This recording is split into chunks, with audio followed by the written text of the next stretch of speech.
We are standing on the edge of a moment that history will not forget. When a nation like Iran gives a direct deadline to the United States, it's not just politics unfolding. It's a signal, a flashpoint, a foreshadowing of something far more dangerous. It echoes not only through press briefings and international news cycles, but deep into the human psyche, into the structure of fear, pride, and power that governs empires and individuals alike. This is not just about missiles and borders. This is about identity, about defiance, about a world order that is shaking under its own contradictions. Deadlines in diplomacy are ultimatums dressed in urgency. They're lines drawn in the sand, but not for negotiation, for war. And when these lines are crossed, history has taught us they rarely go unnoticed. We are not merely watching the machinery of two states grinding toward conflict. We are watching two ideologies on a collision course, each convinced of its righteousness, each backed by decades of trauma, mistrust, and unresolved bloodshed. This isn't entertainment, it's not a movie trailer, it's not theory, this is real time. And when the stakes are this high, clarity becomes a moral obligation. We need to ask deeper questions. Why now? Why this? And most importantly, what does it mean for us, not just as spectators of geopolitics, but as human beings, called to navigate chaos with truth and conviction? This speech isn't just an analysis of events, it's a wake-up call. Because if a direct war is inevitable, then we can no longer afford to live distracted, passive, or spiritually numb. Something is unfolding, and we must be ready to confront not only what's happening out there, but what's happening within. When a nation imposes a deadline on another, especially one as symbolically loaded as Iran confronting the United States, it signals far more than an upcoming date on the geopolitical calendar. It marks the breakdown of ambiguity, the abandonment of subtlety, and the elevation of threat into an open challenge. A deadline is not merely a scheduling tool, it is a form of psychological warfare. It weaponizes time, and time, once weaponized, becomes a ticking fuse rather than a space for resolution. Think about what a deadline really does in human terms. In our personal lives, when someone gives you an ultimatum, do this by then or face the consequences, the emotional center of the brain, the amygdala, kicks in. Stress rises, rational dialogue contracts, the mind enters a defensive posture. It's the same with nations, just at a massively scaled and more dangerous level. The issuance of a deadline automatically shortens the emotional and diplomatic bandwidth of the opponent. It corners them into two options: comply or resist. And when you're dealing with global superpowers, compliance is often interpreted as weakness and resistance as a show of strength. That's where the real danger lies. Iran's strategy here is not irrational. It's deeply rooted in a logic of psychological dominance. The regime understands that if it can define the terms of engagement, it can manipulate how its adversary responds. This isn't just military maneuvering, it's psychological chess. And like in chess, every move is designed not just to gain ground, but to shape the emotional state of the opponent, forcing panic, overreaction, or miscalculation. Historically, ultimatums have preceded almost every major war in modern history. Think of Austria-Hungary's ultimatum to Serbia in 1914. It wasn't just a diplomatic message. It was a calculated move to provoke or justify action. Once a deadline is issued and ignored or rejected, the issuer feels both obligated and entitled to act. In this case, if the United States doesn't respond within Iran's stated time frame in a manner Tehran deems acceptable, the psychological contract of the ultimatum breaks, and retaliation becomes not just probable, but almost inevitable in their worldview. And here's where things become even more volatile. When a nation like Iran publicly issues a deadline, it locks itself into a commitment. It tells the world, watch us.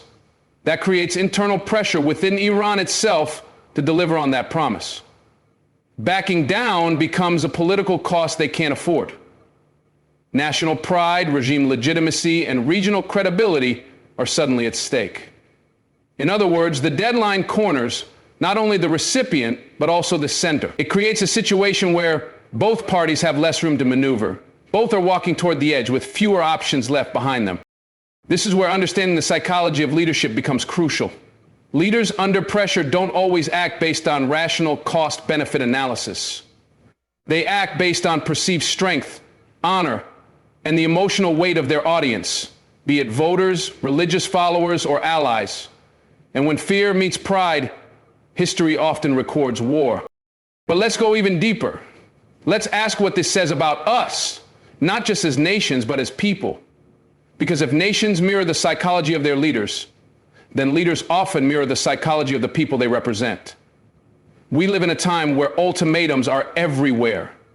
In politics, relationships, even online discourse.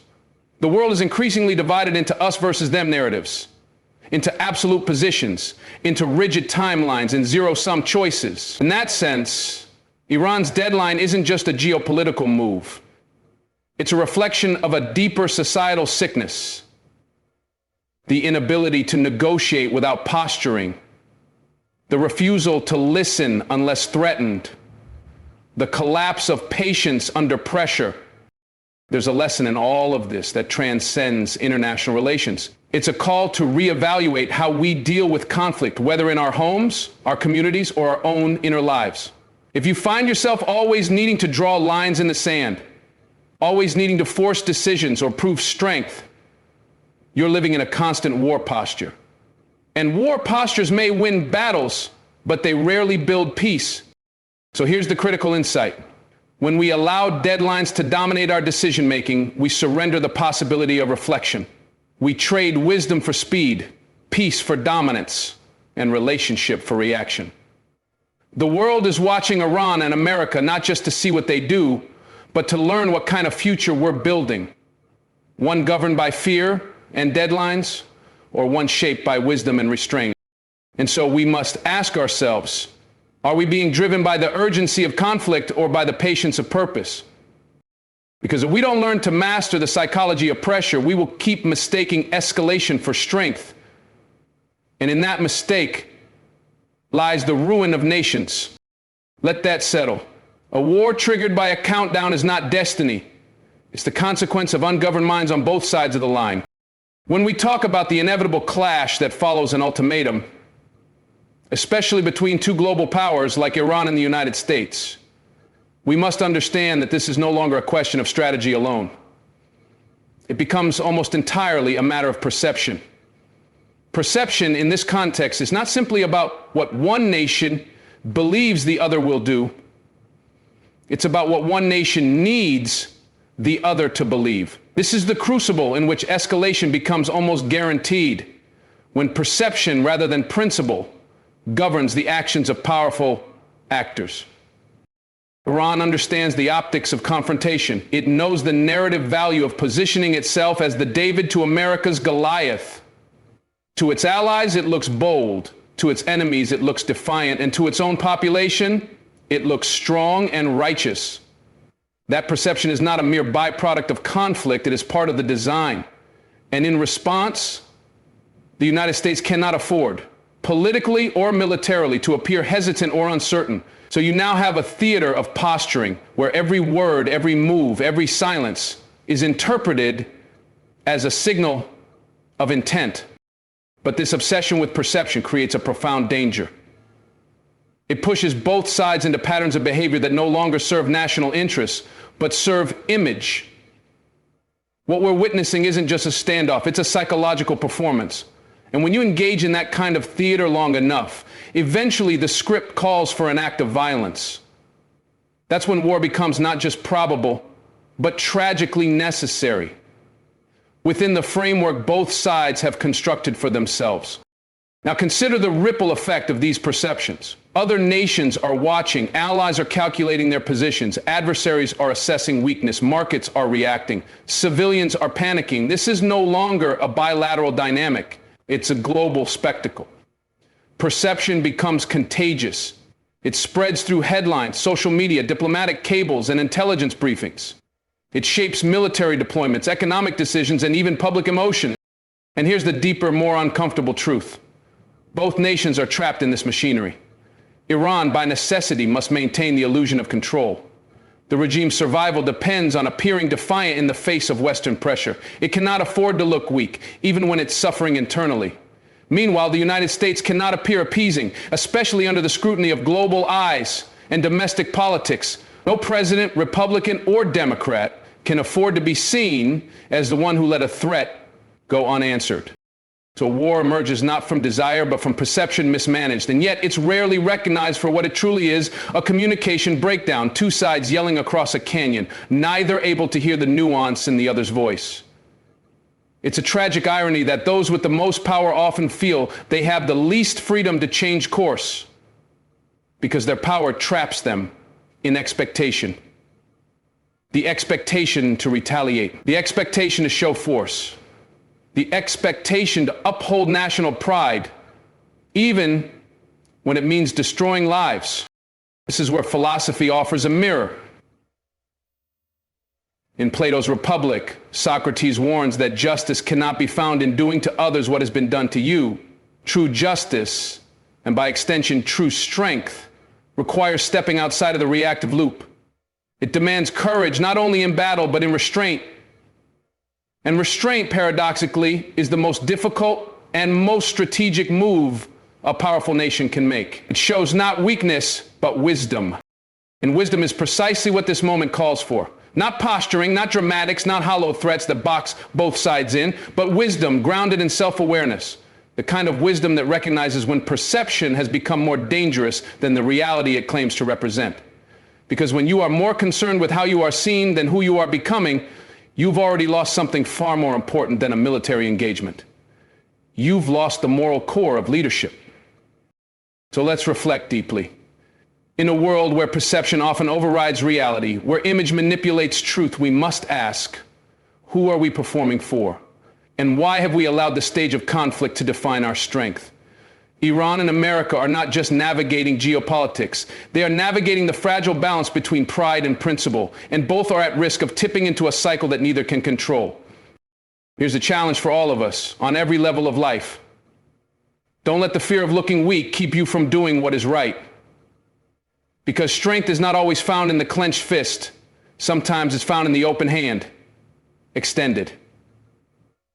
Not in surrender, but in the confidence that real power doesn't need to be proven, only lived. Oh. Let that idea land. In a world fueled by the need to be seen as strong, the greatest strength is found in those who can see clearly, even when the rest of the world is blinded by fear. One of the greatest errors made in geopolitical forecasting is to assume that threats are merely tactical, that they're isolated utterances, moves on a chessboard. But when a nation like Iran issues a deadline to the United States, it's not only making a strategic statement, it is engaging in a deeply symbolic ritual. It's invoking a kind of psychological warfare rooted in the human need for control, finality, and meaning. And that's important to understand, because when people or nations feel powerless, they often resort to creating artificial boundaries. Deadlines are a form of existential control. They declare, after this moment, everything changes. But what's implied is more dangerous. If you don't act, we will, and we are prepared for the consequences. Now, the gravity of this is that deadlines not only escalate tension, they also dramatically reduce the room for nuanced response. And this is how rational discourse collapses into confrontation. From a psychological point of view, the issuance of a deadline is almost always an act of desperation disguised as confidence. You see this in interpersonal relationships, too. If you don't do this by tomorrow, I'm walking away. If you don't apologize, I'll never speak to you again. The more powerless someone feels, the more absolute their demands become. It's a final effort to assert order in a world that appears to be slipping into chaos. Now scale that up to a nation state. Iran, isolated by sanctions, watched by enemies, and internally strained by dissent and economic decay, finds itself locked in a survival mindset. In that mindset, diplomacy becomes theater, and ultimatums become self-fulfilling prophecies. But it's not just Iran playing this game. The United States, too, has its deadlines. Unspoken ones enforced by political cycles, public opinion, and its own doctrine of global deterrence.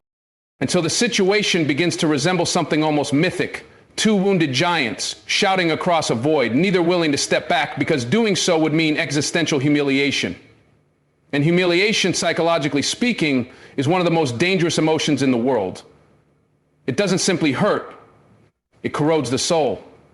Individuals kill over it, nations go to war over it, because at the core of humiliation is the belief that one's identity has been fundamentally undermined.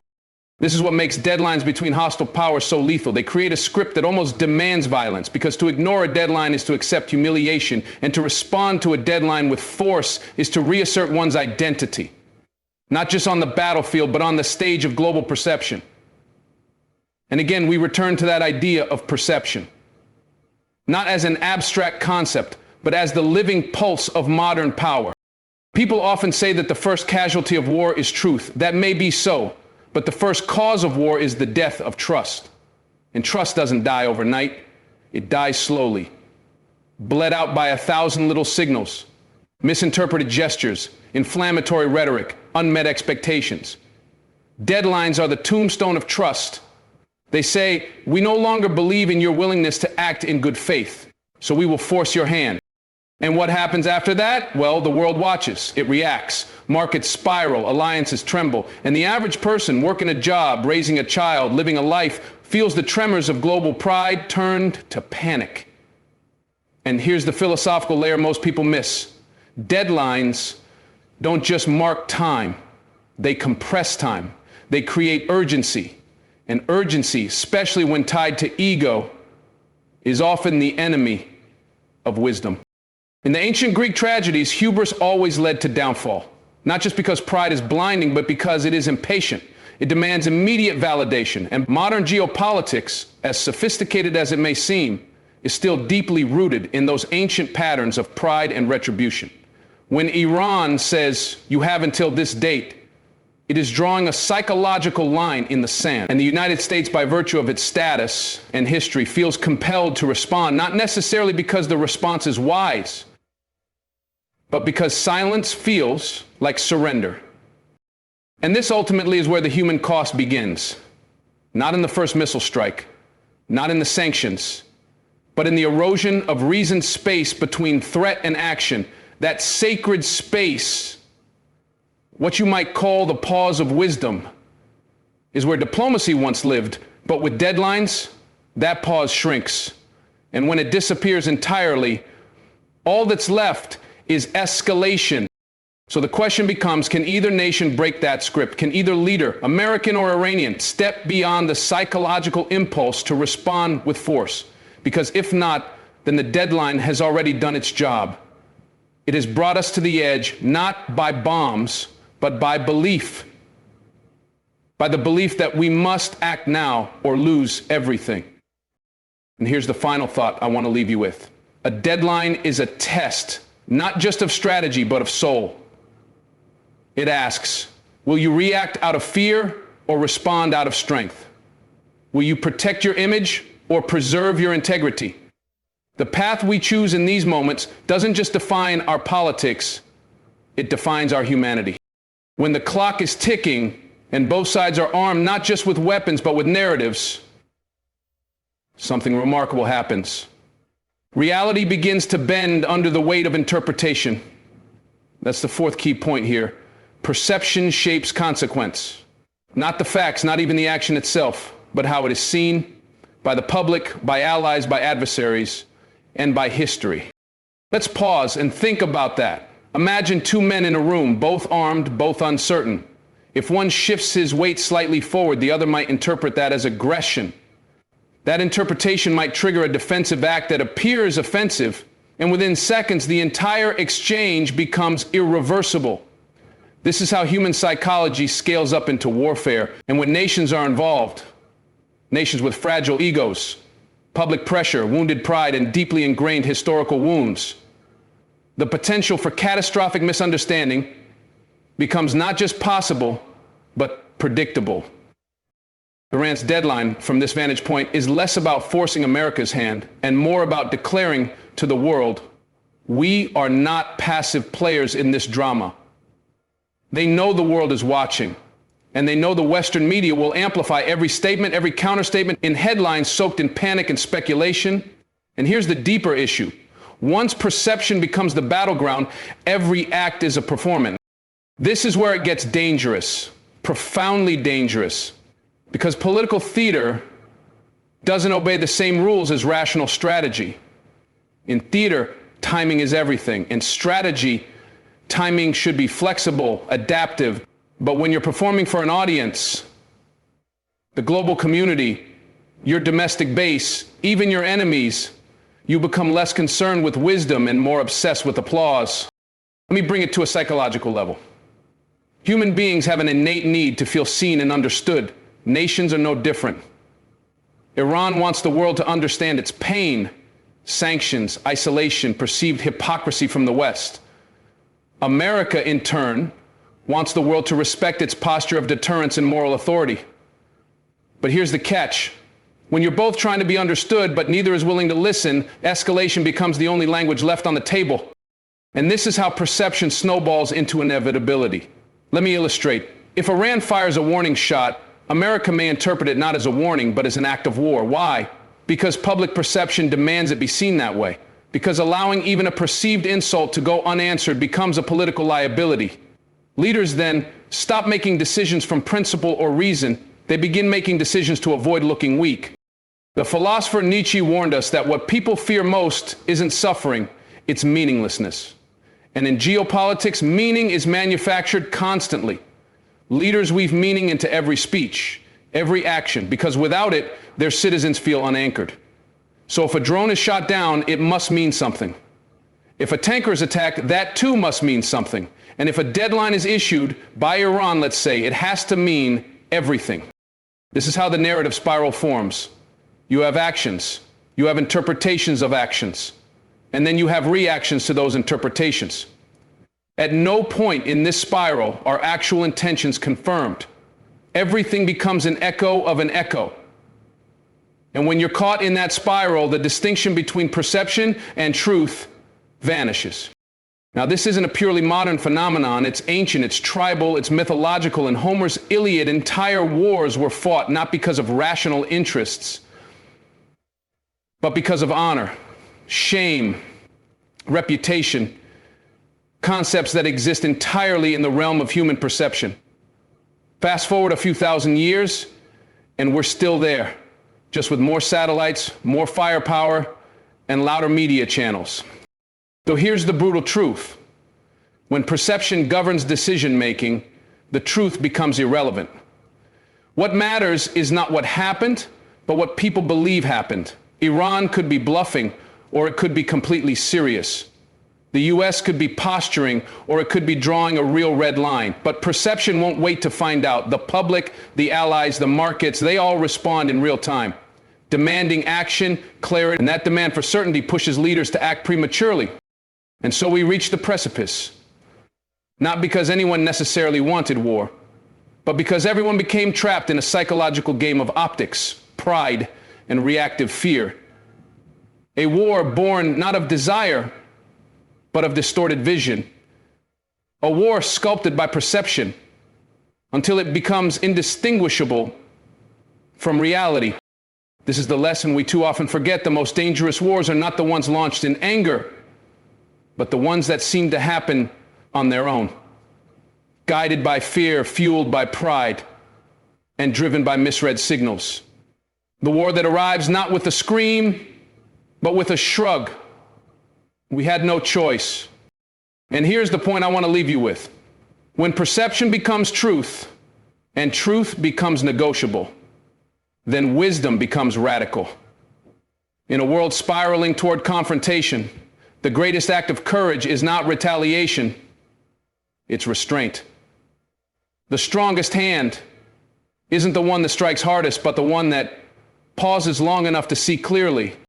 In the end, we are left staring at a moment that feels both ancient and modern, timeless in its tension, yet uniquely shaped by the pressures of our age. The showdown between Iran and America, symbolized by deadlines, threats, and retaliatory postures, is not merely a political standoff. It is a psychological and spiritual crisis. It's a reflection of a deeper human condition, our inability to pause, to listen, to see past pride and fear. When nations stop talking and start reacting, when truth is buried beneath layers of perception, then conflict doesn't need to be declared. It becomes inevitable by default. But inevitability is a story we tell ourselves to avoid responsibility. The truth is, war is never truly inevitable. It is chosen, consciously or unconsciously, through action or inaction, by those who refuse to question their assumptions. And that is where hope lies. Because if it is chosen, then peace too can be chosen. But only if we are brave enough to see clearly, to think deeply, and to act wisely in the moments that matter most. The real battle isn't out there in the strait or in diplomatic chambers, it's within. Between the impulse to retaliate and the discipline to understand. Between pride and perspective. And in that battle, the future of millions is decided.